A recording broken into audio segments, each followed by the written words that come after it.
പിതാവിൻ്റെയും പുത്രൻ്റെയും പരിശുദ്ധാത്മാവിൻ്റെയും നാമത്തിൽ ആമേൻ. ദൈവമാതാവിൻ്റെ കരം പിടിച്ച് ദൈവപിതാവിനെ മുഖാഭിമുഖം കാണുവാൻ ഈ ഭൂമിയിലായിരുന്നുകൊണ്ട് മരിയൻ ഉടമ്പടി എടുത്തുകൊണ്ട് കൂടുതൽ തീക്ഷ്ണതയോടെ വിശ്വസ്തയോടെ ഉടമ്പടി നിബന്ധനകൾ പാലിച്ച് മുന്നേറാൻ ഉതകുന്ന ലിവിങ് ഓറക്കിൾസ് ജീവവചസ്സുകൾ എന്ന വലിയ ശുശ്രൂഷയുടെ 7ാമത്തെ എപ്പിസോഡിലേക്ക് എല്ലാവരെയും സ്നേഹപൂർവ്വം സ്വാഗതം ചെയ്യുന്നു. ഇന്നത്തെ ഈ സാക്ഷ്യ വചന വിശകലന ശുശ്രൂഷയിൽ നമ്മൾ പ്രത്യേകമായിട്ട് എടുത്തിരിക്കുന്ന സാക്ഷ്യം വയനാട് നിന്നുള്ള ത്രേസ്യാക്കുട്ടി എന്ന ഒരു അമ്മയുടെ സാക്ഷ്യമാണ്. എൻ്റെ പേര് ത്രേസ്യാക്കുട്ടി. ഞാൻ വയനാട് ജില്ലയിലെ മാനന്തവാടി കണിയാരം കത്തീഡ്രൽ ദേവാലയത്തിൽ നിന്നുമാണ് വരുന്നത്. ഈ സാക്ഷ്യം ഞാൻ എടുക്കാൻ കാരണം ഈ അമ്മ സാക്ഷ്യം ആരംഭിക്കുന്നത് ഇപ്രകാരമാണ്: കൃപാസനം എന്ന പുണ്യഭൂമി ഈശോയുടെ 2ാം വരവിന് നമ്മളെ ഒരുക്കുന്ന ഒരു പാഠശാലയാണ് എന്ന് പറഞ്ഞുകൊണ്ടാണ് വയനാട് നിന്നുള്ള ഈ വീട്ടമ്മ തൻ്റെ സാക്ഷ്യം ആരംഭിക്കുന്നത്. നിങ്ങൾക്കറിയാവുന്നതുപോലെ കൃപാസനത്തിലെ മരിയൻ പ്രത്യക്ഷീകരണവുമായി സ്വർഗീയ പിതാവ് ഈ അമ്മയ്ക്ക് കൊടുത്ത വെളിപാടിനെ സംബന്ധിച്ച് വളരെയേറെ ബന്ധമുണ്ട്. അതായത് 2004 ഡിസംബർ 7-ാം തീയതി ഉച്ചകഴിഞ്ഞ് 2:30 സമയഘടികാരം നെഞ്ചിൽ ചാർത്തിയാണ് ദൈവമാതാവ് ഈ അൾത്താരയിൽ പ്രത്യക്ഷയാകുന്നത്. ഇങ്ങനെ കൃപാസനം അൾത്താരയിൽ പ്രത്യക്ഷയായിക്കൊണ്ട് കൃപാസനത്തിൻ്റെ സ്ഥാപക ഡയറക്ടറായ ബഹുമാനപ്പെട്ട VP ജോസഫ് അച്ഛന് പ്രത്യക്ഷയായിക്കൊണ്ട് പറഞ്ഞത് ദുരന്തം ഉണ്ടാകുവാൻ പോകുന്നു, പ്രാർത്ഥിക്കണമെന്നാണ്. ഈ ഒരു വലിയ സന്ദേശം നമ്മളോട് ദൈവമാതാവ് സ്വർഗീയ പിതാവിൻ്റെ ഇഷ്ടപ്രകാരം കൈമാറിക്കഴിഞ്ഞ് നമുക്ക് കിട്ടിയ വലിയൊരു പ്രാർത്ഥനയാണ് മരിയൻ ഉടമ്പടി എന്നത്. ഈ മരിയൻ ഉടമ്പടി പ്രാർത്ഥന ആദ്യമായിട്ട് നമുക്ക് വെളിപ്പെട്ട് കിട്ടുന്നത് 2015-ലാണ്. അപ്പം ഇതിൻ്റെ ആദ്യ കാലഘട്ടങ്ങളിൽ ഈ ഒരു മരിയൻ ഉടമ്പടി എന്ന ഈ വലിയൊരു പ്രാർത്ഥന ഒരു പദ്ധതിയായി വലിയൊരു ശുശ്രൂഷയായി കൃപാസനത്തിൽ ആരംഭിക്കുന്ന സമയത്ത് ബഹുമാനപ്പെട്ട VP ജോസഫ് അച്ഛൻ ഇതിൻ്റെ ആദ്യകാല വെളിപാടുകളൊക്കെ ക്രോഡീകരിച്ച് ഒരു പുസ്തകം ചെയ്തായിരുന്നു. അപ്പം അതിൻ്റെ ഓഡിയോ ബഹുമാനപ്പെട്ട അച്ഛൻ ഫോണിലൂടെ എനിക്കാണ് പറഞ്ഞു തന്നത്. അന്ന് ബഹുമാനപ്പെട്ട അച്ഛൻ എന്നോട് പറഞ്ഞ ഒരു കാര്യം ഞാൻ ഇന്നും ഓർക്കുന്നുണ്ട്.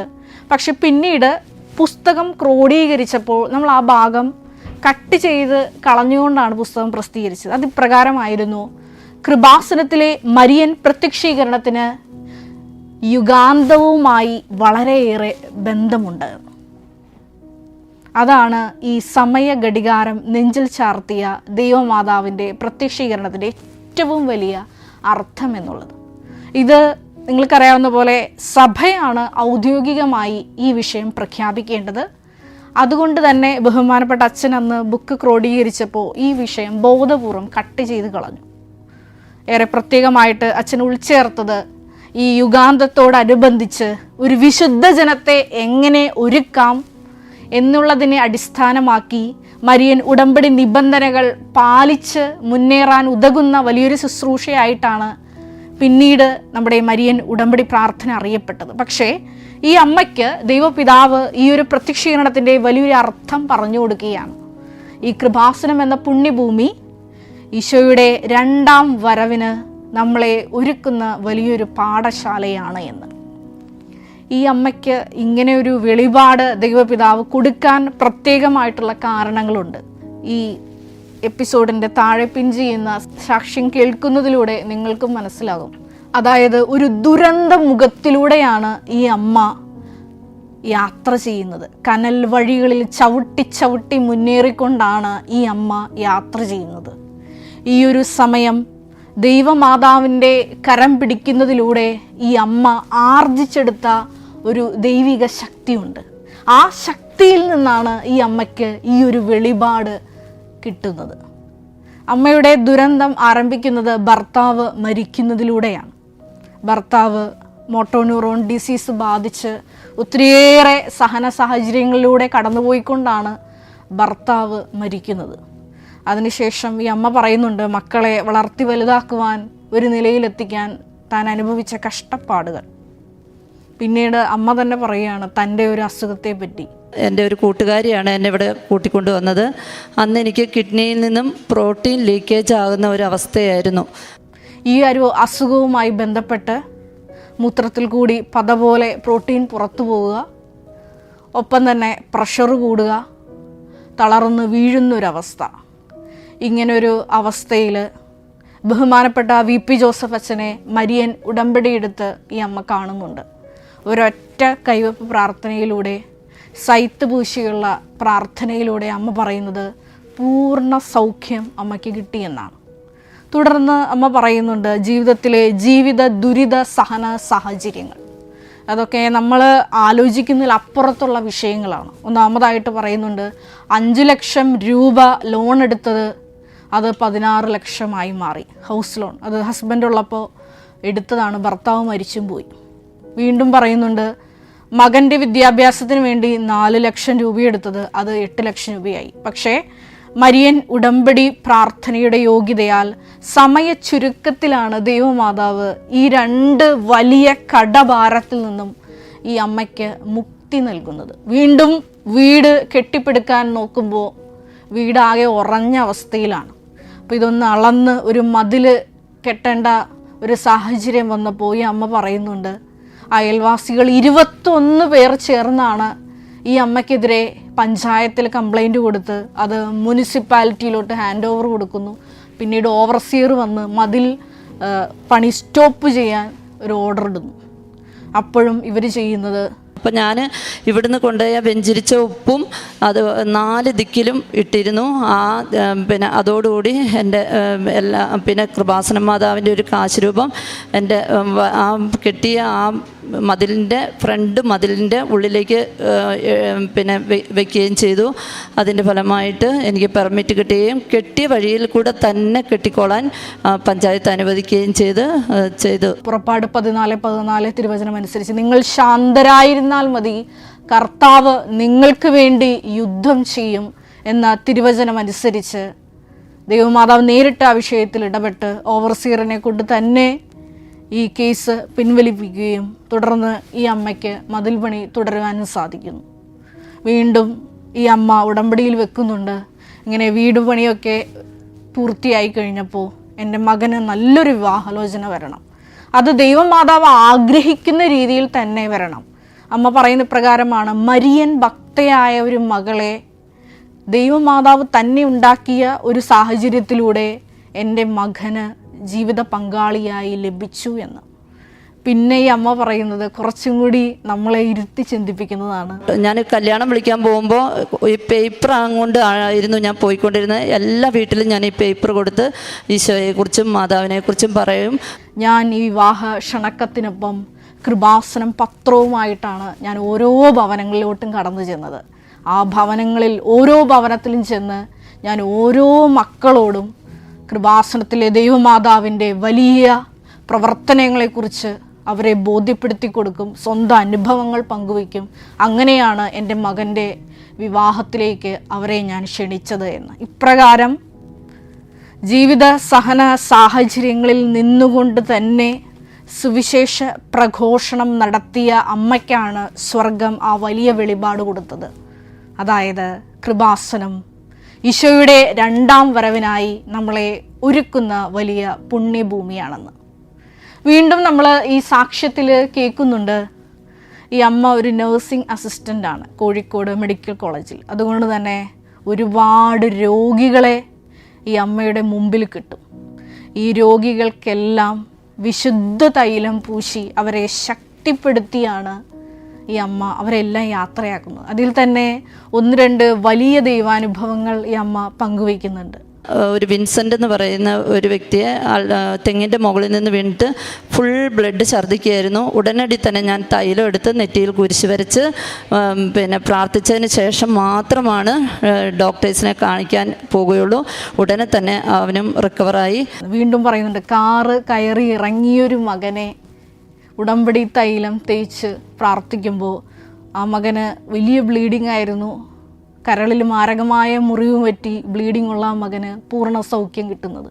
ഇതെല്ലാം മർക്കോസ് 16-17 തിരുവചനത്തിൻ്റെ നേർസാക്ഷ്യമാണ്. വിശ്വസിക്കുന്നവരോട് കൂടെ ഈ അടയാളങ്ങൾ ഉണ്ടായിരിക്കും. അവർ രോഗികളുടെ മേൽ കൈകൾ വയ്ക്കും, അവർ സുഖം പ്രാപിക്കുകയും ചെയ്യും. വീണ്ടും ഈ അമ്മ പറയുന്നുണ്ട് തൻ്റെ പ്രേക്ഷിത പ്രവർത്തനങ്ങളെപ്പറ്റി വാതോരാതെ സാക്ഷ്യത്തിലുടനീളം പറയുന്നുണ്ട്. ഞാൻ കുഷ്ഠരോഗികളുടെ അടുത്ത് ചെല്ലുമ്പോൾ ഉമ്മ കൊടുത്താണ് ഞാൻ അവരെ സ്വീകരിക്കുന്നത്.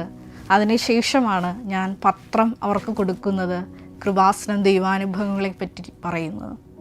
ക്യാൻസർ രോഗികളായ മക്കൾക്കൊക്കെ ഞാൻ ഉടമ്പടി തൈലം തേച്ച് പ്രാർത്ഥിക്കും. ഒത്തിരിയേറെ ടെർമിനലി ഇല്ലായിട്ടുള്ള പേഷ്യൻസിൻ്റെ അടുത്ത് ചെല്ലുമ്പോൾ ഉടമ്പടി തൈലം തേച്ച് പ്രാർത്ഥിക്കുമ്പോൾ ഒത്തിരിയേറെ മക്കൾക്ക് അതുവഴി നല്ല മരണം പ്രാപിക്കാൻ സാധിച്ചു എന്ന് അമ്മ സാക്ഷ്യത്തിൽ പറയുന്നുണ്ട്. ഒപ്പം തന്നെ രോഗികളായിട്ട് ഏറെ പ്രത്യേകിച്ച് കൈകാലുകളൊക്കെ മുറിച്ച് കളയേണ്ട അവസ്ഥയിലായിരിക്കുന്ന രോഗികൾക്കൊക്കെ ഒരുപാട് പേർക്ക് മരിയൻ ഉടമ്പടി തൈലത്തിലൂടെ സമാശ്വാസം പകരാൻ സാധിച്ചുവെന്നും ഈ അമ്മ ഈ സാക്ഷ്യത്തിൽ പറയുന്നുണ്ട്. ഇപ്രകാരം തൻ്റേതായ ജീവിത സാഹചര്യങ്ങളിൽ നിന്നുകൊണ്ട് ക്രിസ്തു കൈമാറ്റത്തിൻ്റെ വലിയൊരു കാവലാളായി പ്രവർത്തിച്ചപ്പോഴാണ് സ്വർഗം ഈ മകൾക്ക് ഈ വെളിപാട് കൊടുത്തത്.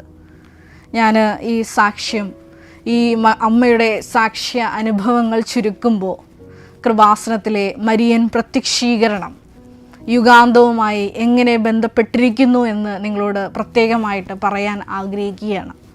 നമ്മൾ ബഹുമാനപ്പെട്ട VP ജോസഫ് അച്ഛൻ്റെ വചന ക്ലാസ്സുകളിലൂടെ പ്രബോധന ധ്യാനങ്ങളിലൂടെ നിങ്ങൾക്ക് എല്ലാവർക്കും പരിചിതമായിട്ടുള്ളൊരു വചനമാണ് വെളിപാട് 12:14 എന്നുള്ളത്. സർപ്പത്തിൻ്റെ വായിൽ നിന്ന് രക്ഷപ്പെട്ട് തൻ്റെ സങ്കേതമായ മരുഭൂമിയിലേക്ക് പറന്നു പോകുവാൻ വൻ കഴുകൻ്റേതുപോലുള്ള 2 ചിറകുകൾ അവൾക്ക് നൽകപ്പെട്ടു. വീണ്ടും നമ്മൾ വചനത്തിൽ വായിക്കുന്ന ഇപ്രകാരമാണ്.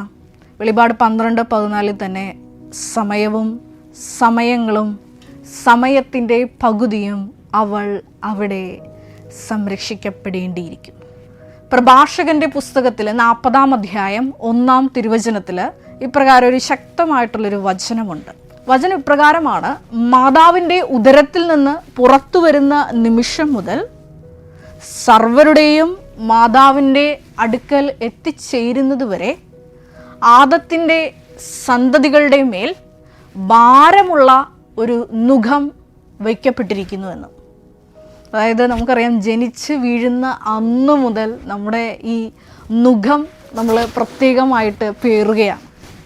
ഈ നുഖം പേറിക്കൊണ്ടാണ് നമ്മുടെ ഈ യാത്ര നമ്മൾ തുടരുന്നത്. ഈ വെളിപാടിൻ്റെ 12-ാം അധ്യായം 14-ാം തിരുവചനത്തിൽ നമ്മൾ വായിക്കുന്നത് അതുതന്നെയാണ്. സർപ്പത്തിൻ്റെ വായിൽ നിന്ന് രക്ഷപ്പെട്ട് തൻ്റെ സങ്കേതമായ മരുഭൂമിയിലേക്ക് പറന്നു പോകുവാൻ വൻ കഴുകൻ്റേതുപോലുള്ള ചിറകുകൾ അവൾക്ക് നൽകപ്പെട്ടു. ഈ ചിറകുകൾ നൽകപ്പെട്ടില്ലെങ്കിൽ, ഈ ഒരു ഭാരലഘുത്വം നമുക്ക് അനുഭവപ്പെട്ടില്ലെങ്കിൽ തീർച്ചയായിട്ടും ഇത് നമുക്ക് നീന്തിക്കടക്കുവാൻ സാധ്യമല്ല. അതുകൊണ്ടാണ് പരിശുദ്ധ അമ്മയെ ഈ കടക്കാൻ വേണ്ടിയിട്ട് നമുക്ക് നൽകിയിരിക്കുന്നത്. അതാണ് കൃപാസനം മരിയൻ ഉടമ്പടിയുടെ വലിയൊരു ബലം എന്ന് പറയുന്നത്. ഈ ഞാൻ നേരത്തെ പറഞ്ഞ ഈ ത്രേസ്യാക്കുട്ടി എന്ന അമ്മ, വയനാട്ടിൽ നിന്നുള്ള അമ്മ എങ്ങനെയാണ് തൻ്റെ ജീവിത പ്രശ്നങ്ങളെ നീന്തി കയറിയത്? ഇത് ദൈവമാതാവിൻ്റെ കരം പിടിച്ചുകൊണ്ടാണ്. അതാണ് വെളിപാട് 12:14. വൻ കഴുകൻ്റേതുള്ള ചിറകുകൾ നൽകപ്പെട്ടു. വിനയത്തിൻ്റെയും സമർപ്പണത്തിൻ്റെയും ഉടമ്പടി ചിറകുകൾ നൽകപ്പെട്ടതിലൂടെയാണ് സമയ ചുരുക്കത്തിനുള്ളിൽ ആ മകൾക്ക് വലിയ സാക്ഷിയാകാൻ സാധിച്ചത്. അത് ഈ ഭാരമുള്ള നുഖം നമ്മളുടെ മേൽ വയ്ക്കപ്പെടുമ്പോൾ തീർച്ചയായിട്ടും ദൈവമാതാവിൻ്റെ കരമാണ് നമ്മളെ താങ്ങി നിർത്തേണ്ടത്. വീണ്ടും നമ്മൾ ദാനിയേലിൻ്റെ പുസ്തകത്തിലാണ് യുഗാന്തത്തെ പറ്റി പ്രതിപാദിപ്പിക്കുന്ന വലിയൊരു ഭാഗം നമ്മൾ വായിക്കുന്നത്. ദാനിയേലിൻ്റെ പുസ്തകം നിങ്ങൾക്കറിയാവുന്ന പോലെ അപ്പക്കാലിപ്റ്റിക്കൽ പുസ്തകമാണ്. അതായത് പ്രതീകാത്മക രൂപത്തിൽ വലിയ വചന വെളിപാടുകൾ കൈമാറുന്ന വലിയൊരു ഗ്രന്ഥം. ഈ അപ്പോക്കാലിപ്റ്റിക് സാഹിത്യ രീതി ഉപയോഗിച്ച് എഴുതിയിരിക്കുന്ന ഈ ഗ്രന്ഥത്തിൽ വെളിപാടിൻ്റെ ഈ പുസ്തകത്തിലെ 12-14 തിരുവചനത്തിൽ നമ്മൾ കണ്ട സമയവും സമയങ്ങളും സമയത്തിൻ്റെ പകുതിയെക്കുറിച്ച് നമ്മളവിടെ വായിക്കുന്നുണ്ട്. ദാനിയേൽ 12:6-7 തിരുവചനമാണ്. ഈ ദാനിയേലിൻ്റെ പുസ്തകം 12-ാം അധ്യായം ആദ്യം ആരംഭിക്കുന്നത് മിഖായേൽ ആ സമയത്ത് ഉയർത്തെഴുന്നേൽക്കുന്നതും യുഗാന്ത്യത്തിൽ അനേകർ നിത്യജീവനായും നിത്യലജ്ജയ്ക്കായി എഴുന്നേറ്റ് വരുന്നതിനെക്കുറിച്ചുമാണ്. അപ്പോൾ അനേകർ നീതിയിലേക്ക് നയിച്ചവരൊക്കെ എന്നുമെന്നും സൂര്യനെ പോലെ പ്രശോഭിക്കുമെന്നുള്ള ഒരു വലിയ സ്വർഗീയ രഹസ്യം അവിടെ വെളിപ്പെടുത്തുന്നുണ്ട് തിരുവചനത്തിലൂടെ. തുടർന്ന് ദാനിയേൽ 12:7 തിരുവചനത്തിൽ നമ്മൾ വായിക്കുന്നുണ്ട്, നദിക്കക്കരെ നിൽക്കുന്ന ഈ ചണവസ്ത്രധാരി തൻ്റെ ഇരു കരങ്ങളും സ്വർഗത്തിലേക്ക് ഉയർത്തി ആണയിട്ടുകൊണ്ട് പറയുന്നുണ്ട്, ഈ അത്ഭുതങ്ങൾ അവസാനിക്കാൻ എത്ര കാലം വേണമെന്ന് ചോദിക്കുന്ന ഉത്തരമായിട്ട് പറയുന്നത് ഇപ്രകാരമാണ്, അത് സമയവും സമയങ്ങളും സമയത്തിൻ്റെ പകുതിയും ആയിരിക്കുമെന്ന്. ഈ സമയവും സമയങ്ങളും സമയത്തിൻ്റെ പകുതിയും വരെ ആയിരിക്കുമെന്ന് ഈ ചണവസ്ത്രധാരി ഉത്തരം പറഞ്ഞതിന് ശേഷം പറയുന്ന ഒരു വാക്ക് വളരെ പ്രസക്തമാണ്. അതായത് ദൈവജനത്തിൻ്റെ ശക്തി തകർക്കാൻ കഴിയുന്ന ഒരു സമയം വരും. ആ ഒരു സമയമാണ് ഈ അത്ഭുതങ്ങൾ അവസാനിക്കാൻ വേണ്ട കാലമെന്ന്. വലിയൊരു സ്വർഗീയ വെളിപാടാണ്, നിങ്ങൾ ആഴത്തിൽ ധ്യാനിക്കേണ്ട ഒരു വിഷയമാണ്. ഞാനത് നിങ്ങളുടെ മുമ്പിൽ വലിയ ധ്യാനത്തിനായി തുറന്നിടുകയാണ്. ഈ ഒരു അധ്യായങ്ങൾ, വെളിപാട് 12-ാം അധ്യായം, ദാനിയേൽ 12-ാം അധ്യായം, വളരെ ആഴമായി ധ്യാനിച്ച് നമ്മൾ മനനം ചെയ്യേണ്ട ഒരു തിരുവചന ഭാഗമാണ്. കൃപാസനത്തിലെ മരിയൻ പ്രത്യക്ഷീകരണമായി നേരിട്ട് ബന്ധമുള്ള വചനഭാഗങ്ങളാണ്. വീണ്ടും അപ്പോസ്തല പ്രവർത്തനങ്ങളിലാണ് നമ്മൾ ഈ സമയത്തെക്കുറിച്ച് പ്രതിപാദിക്കുന്ന വലിയൊരു ഭാഗം വായിക്കുന്നത്. അപ്പോസ്തല പ്രവർത്തനങ്ങളിൽ 1-ാം അധ്യായം 6-ാം തിരുവചനം. അവിടെ സ്വർഗാരോഹണ സമയത്ത് ശിഷ്യന്മാരെല്ലാവരും ഒന്നിച്ചുകൂടിയിരിക്കുമ്പോൾ ഈശോയുടെ ഒരു വളരെ വ്യക്തമായിട്ടൊരു ചോദ്യം ചോദിക്കും, അങ്ങ് ഇപ്പോഴാണോ രാജ്യം പുനഃസ്ഥാപിച്ച് നൽകുന്നതെന്ന്.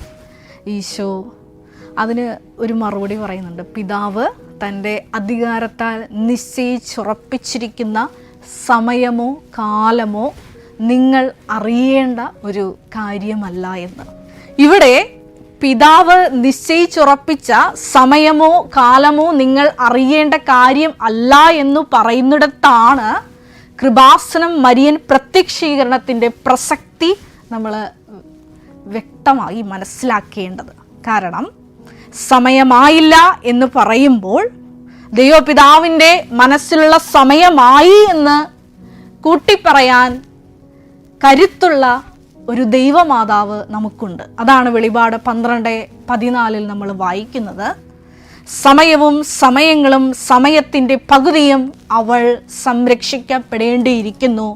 ദൈവമാതാവിനെ ഈ ലോകം ഏറ്റുപറയേണ്ടിയിരിക്കുന്നു. കാരണം പ്രഭാഷകൻ 40:1 തിരുവചനമനുസരിച്ച് സർവരുടെയും മാതാവിൻ്റെ അടുക്കൽ എത്തിച്ചേരുന്ന ഒരു സമയം വരെ ഈ ഭൂമിയിൽ ആദത്തിൻ്റെ സന്തതികളുടെ മേൽ ഭാരമുള്ള നുകം വയ്ക്കപ്പെട്ടിരിക്കുന്നത് കൊണ്ട് തീർച്ചയായിട്ടും ഈ മാതാവിൻ്റെ കരം പിടിക്കാതെ ഈ മുന്നോട്ടുള്ള യാത്ര നമുക്ക് സാധ്യമല്ല. അതുകൊണ്ട് തന്നെ പ്രത്യേകമായിട്ട് ഈയൊരു കൃപാസനം മരിയൻ പ്രത്യക്ഷീകരണവും യുഗാന്തത്തെ പറ്റിയും പ്രതിപാദിക്കുന്ന ഈ വലിയൊരു ശുശ്രൂഷയിൽ ആയിരിക്കുന്ന സമയം നമുക്ക് പ്രത്യേകമായിട്ട് ദൈവമാതാവിനോട് പ്രാർത്ഥിക്കാം.